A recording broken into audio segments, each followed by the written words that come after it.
شاید اس لیے کہ وہ 7.5 سال کی ایک کم عمر بچی تھی جسے ابھی ان معاملات کی ٹھیک سے سمجھ نہ تھی، یا پھر یہ خیال تسلی بخش تھا کہ اس نے اپنے والد کو سیڑھیوں سے نہیں گرایا تھا۔ والد اس کی وجہ سے نہیں مرے تھے، مگر باپ کی موت بھی اس کے کھاتے میں لکھ دی گئی۔ وہ حسنین کی موت کی ذمہ دار سمجھی جاتی تھی، اب وہ اپنے باپ کی موت کی بھی ذمہ دار ٹھہرا دی گئی تھی۔ وہ منحوس بدبخت اس کی ہی وجہ سے اس گھر کی رونقیں قبروں تلے جا سوئی تھی۔ ساری خطائیں اس کے کھاتے میں تھی، سارے حساب اس کی طرف کھلتے تھے۔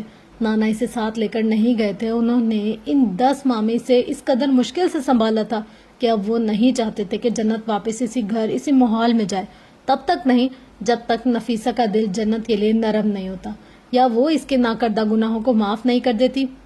وہ ماں تھی، بیٹے کے قاتل کو معاف نہیں کر سکتی تھی، بیٹا بھی ایسا جو اکلوتا ہو، 15 سالوں کے طویل انتظار کے بعد زندگی میں آیا ہو، پھر شوہر کے حادثاتی موت، ان کے لیے یہ بڑے گہرے صدمے تھے۔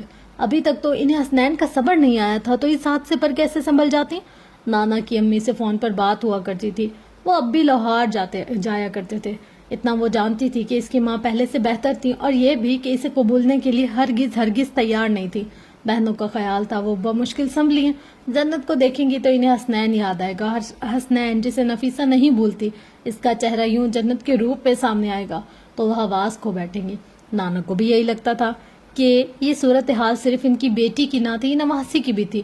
جنت اسی طرح کے حالات سے دوچار تھی، آج بھی وہ سوتے میں اٹھ کر بیٹھ جاتی تھی، ڈر جاتی تھی اور انہیں بھی ڈرا دیتی تھی۔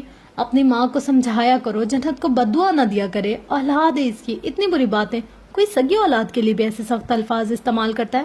نانا سمجھتے وہ سو رہی ہے، مگر وہ سن رہی ہوتی، کبھی وہ اس کی ماں کو ہی سمجھا رہے ہوتے، تمہاری بیٹی ہے، تمہارا خون، تم نے جنم دیا اسے، ایسا کب تک چلے گا بیٹا، چھوٹی سی بچی ہے وہ، کچھ تو رحم کھاؤ اس پر۔ بچوں کی لڑائی تھی، حسنین غلطی سے گر گیا، اتنی زندگی تھی اس کی، پھر کب تک جاتے؟ غلطی تمہاری بھی ہے، تم نے حسنین کو بہت سر چڑھا رکھا تھا۔ جانے آگے وہ روتے ہوئے کیا کہتی کہ وہ یکدم چپ ہو جاتے، کافی دیر تک چپ ہی رہتے، پھر فون بند کر دیتے، وہ بھی آنکھیں بند کر کے لیٹی رہتی۔ تپتی ہوئی دوپہر، اماں کی چیخیں، مار دھاڑ، شور کوہرام، اور حسنین اس کی پیشانی سے پھوٹتا خون اور گڑیا کا ٹوٹا ہوا سر، کمبل ہاتھوں میں بھیج کر وہ آنکھیں کھول دیتی۔ کیا ہوا میرے بچے کو؟ نانا اسے باہوں میں بھر لیتے، اسے میں نے نہیں مارا تھا، سینے میں سر دیے وہ پھوٹ پھوٹ کر رونے لگتی۔ پہلے اس نے مجھے مارا، میرے بال کھینچے، میری گڑیا کو توڑا، میں نے نہیں مارا اسے، میں نے نہیں مارا۔ جانتا ہوں، نانا تسلی دیتے، وہ سب غلطی سے ہوا تھا، اس میں تمہارا کوئی قصور نہیں۔ وہ ہر بار کہتے، اس کے ننھے ذہن کی گرہیں سلجھانے کی کوشش کرتے اور یقین دلاتے وہ صرف ایک حادثہ تھا، جنت کا اس میں کوئی عمل دخل نہیں تھا، اور وہ یقین کر لیتی، وہ یقین کرنا چاہتی تھی، مگر اس یقین سے رشتہ داروں کی اس سے متعلق رائے کب بھی نہیں بدلی تھی۔ وہ آئینے میں خود کو دیکھتی، اسے حسنین ہی نظر آتا، آنکھیں چہرے کے خد و خال، شہد رنگ بال، جنت کے روپ میں وہ بھی تھا۔ بچپن کا صدمہ، ٹراما کی صورت اختیار کر گیا، ایک خوف، وحشت بھرا احساس، ایک پچھتاوا، وہ اس کے ساتھ تاعمر رہنے والا تھا۔ نانا کی سنگت میں اس نے بچپن سے لڑکپن اور لڑکپن سے جوانی کی دہلیز پر قدم جمائے تھے، انہوں نے ماضی سے آزاد کر کے اسے سنبھال دیا تھا۔ آنے والے وقت سے متعلق ممکنہ مسائل اور پریشانیوں کے پیش نظر وہ اس سے پہلے سے ہی تیار کر رہے تھے۔ جب تک وہ ان کے ساتھ رہی، وہ اپنے بچپن کے ماضی کو کسی حد تک اپنی زندگی سے نکالنے میں کامیاب ہو گئی تھی۔ وہ اسے یقین دلاتے رہے تھے کہ یہ ایک حادثہ تھا، اور وہ اس بات پر یقین کر چکی تھی۔ اس عرصے میں اس کی 2 بہنوں کی شادیاں ہوئی تھی، مگر وہ کسی ایک کی شادی میں بھی شریک نہ ہو سکی۔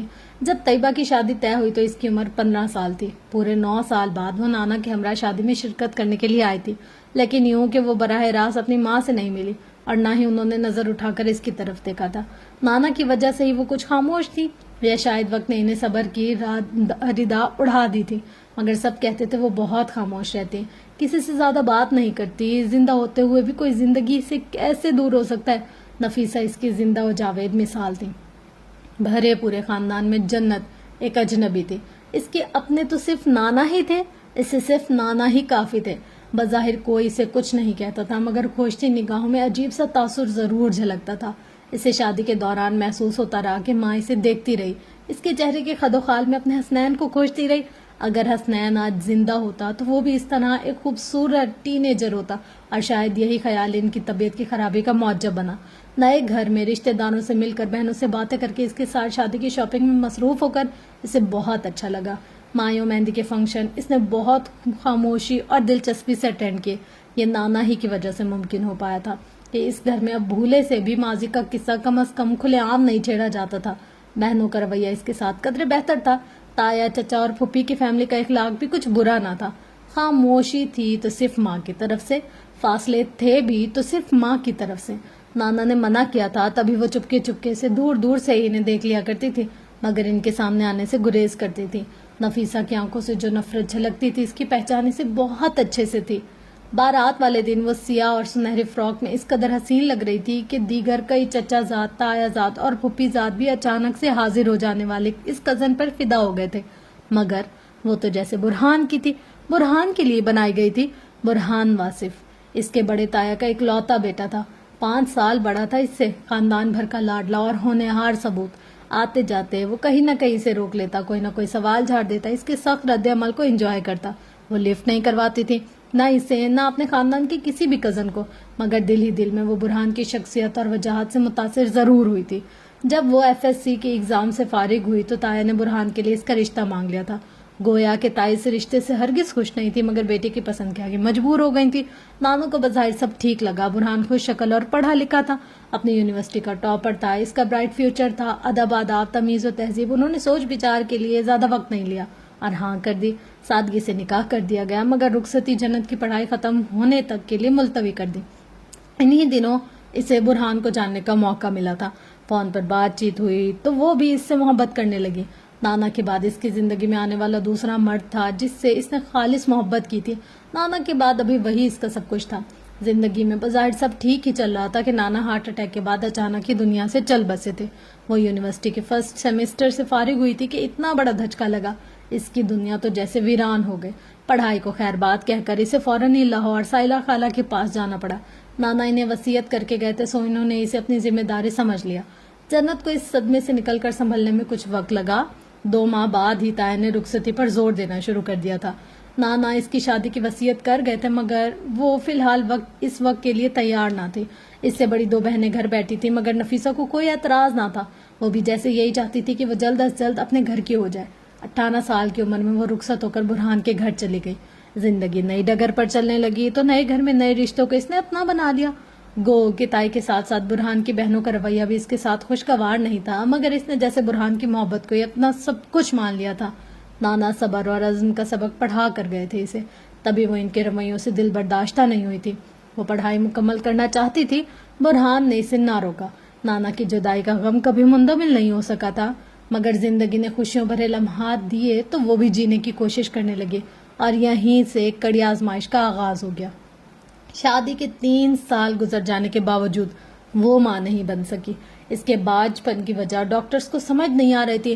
مرض لا علاج ہو تو جواب دے دیا جاتا ہے، اسے بھی جواب دے دیا گیا تھا. اس رات وہ گھر آ کر بہت روئی. برہان کتنی دیر تک اسے سمجھاتا رہا، تسلی دلاسے دیتا رہا.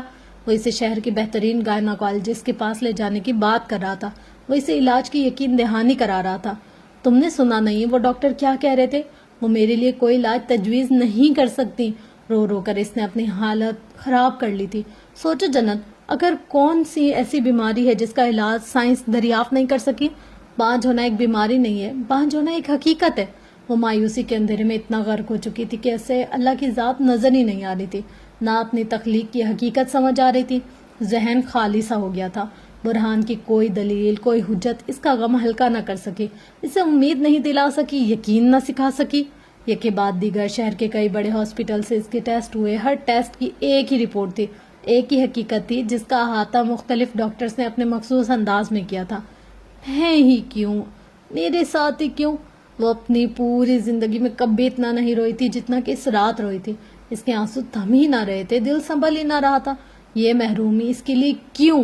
اٹھتے بیٹھتے آتے جاتے اب اسے اپنے سسرال میں ساس اور نندوں سے تانے سننے کو ملتے تھے.